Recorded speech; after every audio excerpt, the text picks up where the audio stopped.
Hi folks, these are games that are cheap now.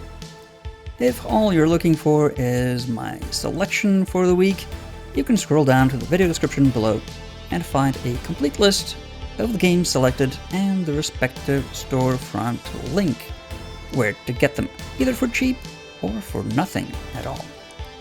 If, however, you're interested in hearing my thoughts on them, why they were selected, maybe why you would be interested in playing them, here we go.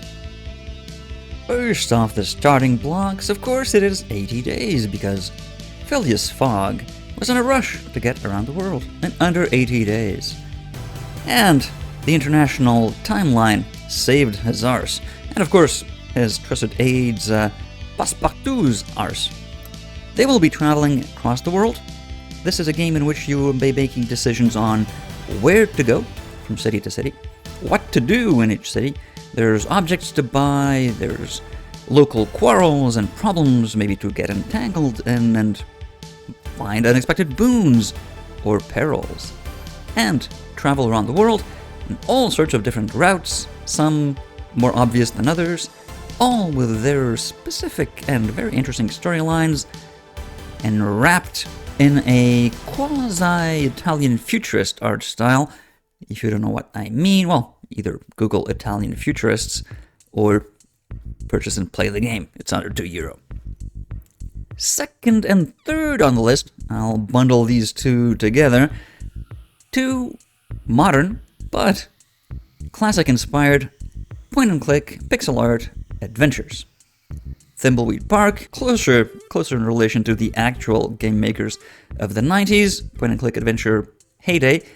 Dark Side Detective, not so directly related, but in the same family of games. Both are very interesting, great pixel art, and really fun to play. So if you're interested in click-and-play adventures, both investigative, of course, one more supernatural than the other, both quirky and humorous, both around €5. Next on the list, obviously on GOG.com, because these are Kitty Project Red video games, well, Witcher 2 and 3. Why are they both on sale? Why am I putting them on here? Well, the new Witcher game has been announced. It'll probably be coming out in, say, 3 years, maybe sooner, maybe later. And that's about as long as it'll take you to play through these two, so better get started on it now. And to round off the list, a favorite of mine, Imperialism 2, 4X turn-based strategy game that takes place during the late Renaissance and colonial age, right up until the Industrial Revolution, that has magnificently worked interface elements, terrific soundtrack, and you can take a look at what that looks like in my card description above, because I have a complete playthrough of the game on my channel. A quick stop on the Humble Bundle storefront, but a quick remark: for Sunless Skies, free until 4th of July on the Epic Game Store. A great exploration game, wonderful, I think it's procedurally generated worlds to explore. If you like Sunless Skies, you'll probably like Sunless Seas? I think it's Sunless Seas. It's a similar game, the first one. This is my preferred game in the series, though. So for free, what's to not like about it? What you won't like, however, is the horrors that will chase around in Outlast. They'll chase you around and round and round and round and make you shit your pants. Will you outlast them? Probably not. Probably not, let's be frank. You'll probably shit your pants before that. And with shit in your pants, you will stop playing, and therefore lose. Ha! That's how it works. Then, of course, you get clean underpants and get back to running around, running away from horrors, and then shit your pants again. And so on, and so on. You'll probably go through, I'd say, a drawer full of underpants before you actually finish the game. A game that you will probably not finish, because it's super long, but has gone under the radar for many, probably because it looked like a generic zombie shooter at a time where there was a mountain heap of generic zombie shooters, but it is more than that, I have to say. And as far as the generic heap of zombie shooters goes, this was top of the heap. And, in my opinion, still is. If not the top, pretty close to the top of the heap. Though there's a few generic angles to the gameplay design and the dialogues and whatnot, it is a very proficiently made game and very nice play. And onto the plat de résistance. Big meaty part of the video. I'm not going to go through the, well, I'm thinking the storefront, but actually it's pretty much the case that during the Steam sales, summer sales I mean, every single game ever made will probably be on sale. So I'll be going through essentially games that will very likely not be in your highlight storefronts, that either have a sequel already or because they're not really recent, and that I think people might miss just going through the summer sales storefronts. So here we go. Celeste, not the most recent. I haven't played it. Everyone that has told me this game is superb. If you like platformers, Metroidvania style games, this one is a must-have. Further down the list, a game that has caught me by the shirt and curlies like a gangster would if they were trying to extort you for a protection racket. It is City of Gangsters. Because you will be ordering your goons to, have your outfit extort the local businesses and whatnot, and sell bootleg booze for your financial gain. When I say this game has got me by the short and curlies is I have recently tried to, get through my backlog of games and see what I really like and what I'll actually play through to the end, and this thing has sapped all of my free time for days now. My God, it is a good game.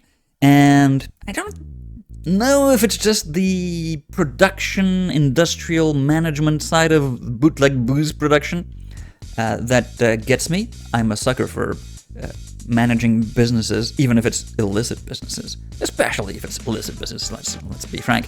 And I'm not a boozer myself. I don't really enjoy drinking most alcoholic drinks because they taste like crap, like alcohol. So I'm more of a pansy cocktail type person. You're not making much of that here. It's more moonshine type crap. But of course, you're not drinking it. You're selling it to people by your speakeasies. And, beating up grandmas trying to cross the street because they didn't pay their monthly protection racket fee. And, wow. What a game. It is available for 10 euros, but frankly, you would be amiss not to purchase some of the DLC at least, because they add maps, among which New York and Pittsburgh and Atlantic City for the gambling. Wow, that's a nice one. And different Italian, German, English, Irish, I'm forgetting, Polish outfits that have specific bootleg boozes and attributes and special vehicles. And oh yeah, that armored car, my God. That you can choose if and only if you have the DLC. So you might want to think about that. I think that the bundle is also on sale. It's more than double the single base game purchase. Another game written with crime, but governmentally sponsored crime. I think Eastern Bloc style autocracy. In Papers, Please, you work as a border guard. Your job is to examine official papers of people trying to get in Artsotska and see if they can get in. And if you make too many mistakes, well, you end up in the gulag, and your whole family will starve and die. And oh my God, I better check these documents really well. What? You're extorting me? You have family that will die if they don't get into the country, and oh my God, let me stamp your passport and cross my fingers my supervisor will miss that. Such a gripping game. Simple, terrifically simple, repetitive, but interesting in the concept and execution of what you're actually doing in terms of gameplay. Kind of gets complicated because they start introducing all sorts of additional security measures to the documents to make sure those dirty immigrants don't come into our pure autocracy and corrupt our people with strange ideas about freedom and democracy and what subvert our great people of Artotska. And by the end, you're surprisingly, I still remember this. I've played it more than 5 years ago. I still remember this. You're checking seals, you're checking dates, you're checking the covers and all sorts of the insignias, all sorts of details on the documents that will prevent the wrong people from getting in. Or maybe you want the wrong people to get in. Oh yes, spoilers ahead. Mad Games Tycoon 2. Not a deep sale, but I don't think it's ever been in a very deep sale. And it's an improvement on every single aspect over Mad Games Tycoon, as the 2 would imply. It is, again, one of those games that I started playing and couldn't put away for weeks and dozens of hours into it. Because it's a game about making video games. You're managing a video game development studio. What's more meta than that? I don't have a Mad Games Tycoon 2 series on the channel. I have the Mad Games Tycoon 1 series on the channel. Check it out above. Next up, The Long Drive. Not to be mistaken for Pacific Drive. Frankly, Pacific Drive is a game I think was heavily influenced by The Long Drive, game that came out quite a few long years ago, about dystopian future, and you're just driving along with your retro cars trying to survive. You get me. Pacific Drive kind of is that, but with extra trimmings and sprinkling things all around on top of it, all sort of cherries on top of the cake in terms of mechanics and game concepts. So, Pacific Drive, in my opinion, is a refinement on the concept of The Long Drive, but The Long Drive has that low-poly, simple game appeal to me. Maybe it's because I was a big fan of the Dire Straits music video back in the day, but you don't know what that looks like. Oh, that actually kind of looks like 40 Sports Boxing. Ah, that's a game I remember. Yeah, kind of that style of art. That is not nostalgic for me, for some reason. Next up on the list, in my opinion, the best Far Cry game, because it is the least Far Cry of all the Far Crys. Is that an insult to the Far Cry series? I don't think it's a bad series. Just gets a little too generic and repetitive from game to game. Though people come back for more, and I get why, because they're really well-made games, almost, from technical aspects, almost perfect. The big baddies are typically quite well-written and engrossing, though quality varies from game to game. In Far Cry Primal, though, you're living in the, I think, Neolithic, Stone Age, and you're whispering in the ears of saber-toothed tigers, telling them, oh yes, you will do my bidding, and maybe get your face bitten off by said saber-toothed tiger. But you get my drift. Not many games are actually set in that time period, and none as good as this. So, I'm a fan of history, you know, the long-winded, deep recesses of human history, and Stone Age. Stone Age history, not the Flintstones, stupid Stone Age. Actual Stone Age. Well, actual Stone Age. Sort of is what Far Cry Primal is set in. Another not-so-recent game, but relevant to the times, and while you're waiting for Alan Wake 2 to come out of Epic Store prison, you can delve back into Alan Wake. It's available for less than €3, and you'll find out why it's a goddamn good series of games for a video game, a shooter. It is pretty good. Speaking of shootings, well, if there's a mass shooting or just shooting in general, it's likely you will end up in hospital. And in Project Hospital, you'll be treating many things, not just shootings, thankfully. Or maybe not so thankfully, because some pretty damn tough things to cure in this video game, in which you're managing a hospital. Very much in depth. I love the not isometric, the diametric projection style graphics, oh so detailed, and the complex options management, tech trees, personnel, equipment, procurement management side of the thing is pleasing to me. Is very pleasing to me. I like spreadsheet games that have a very nice overcoat over them, but they're essentially you just managing a spreadsheet of data and sifting through it and organizing it and moving numbers around.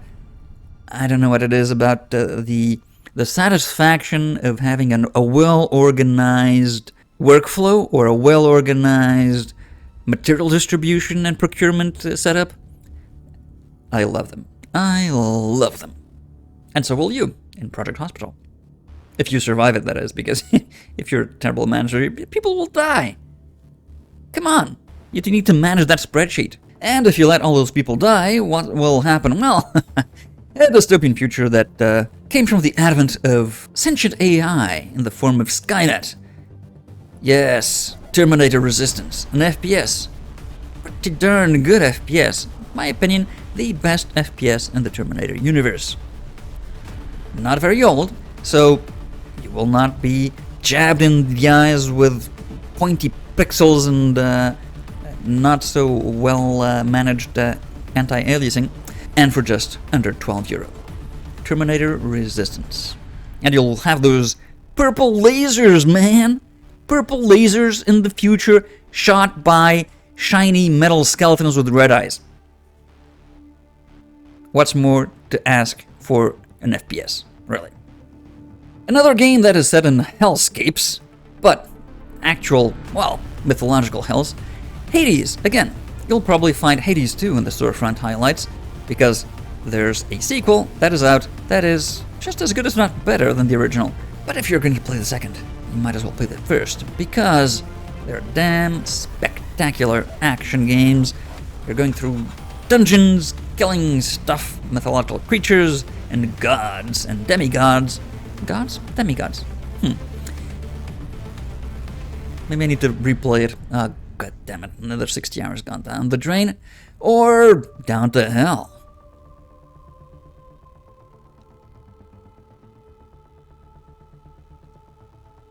Hades. And to serve as a palate cleanser in this world of dystopian and hellish video game universes, we have Sable, or Stable. A video game that is, let's say, not very deep in terms of gameplay. I would describe it as shallow and uninspired in terms of writing and the actual gameplay mechanics.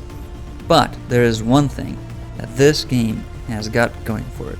And that is, well, if that's your thing, but it is certainly my thing. Graphic novel style. It is Moebius comic strips come to life. It is spectacular. Spectacular. Whatever the studio used in terms of, I don't know if it's filters or programming to make it so that the geometry is presented in such a way that it looks like drawn art, like actual ink and aquarelle and whatnot art. This needs to be patented technology. Well, when I say patented technology, it needs to be open source technology, not patented technology, so that it is free to use for whomever wants it, because it is just dripping with beauty at every turn of the... You just turn the camera somewhere, and it is a page of a Moebius comic that you're looking at. And though the game is not very engaging, I'm sorry to say, well, personal opinion, maybe it is for you, but one thing can be said about it, it is gorgeous, in my opinion. As far as I've played games, I don't know, last 10 years maybe? The single most visually engaging game. I'm a big Möbius fan, maybe that's it. But wow.